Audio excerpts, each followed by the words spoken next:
Hello friends. Today I'm going to discuss a case of CTEV, congenital telepathic venovirus.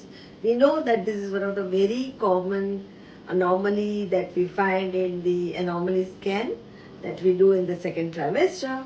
So first let's look at the case.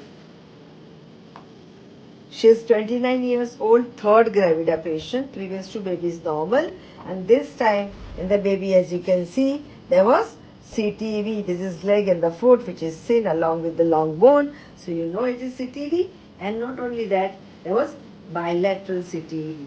So there was no other associated anomaly or soft marker. Now we know that CTEV, even if isolated, can be a part of some genetic syndrome, and so patient was counseled, amniocentesis was done, and the amniotic fluid was sent to genetic lab for microarray, and finally the report turned out to be normal. That means it did not show any common deletions, duplications or chromosomal problems.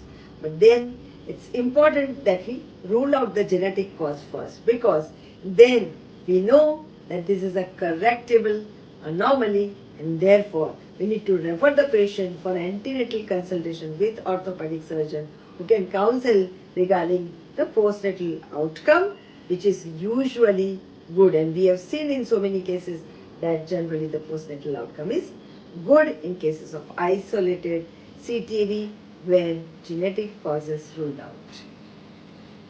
Have a great day.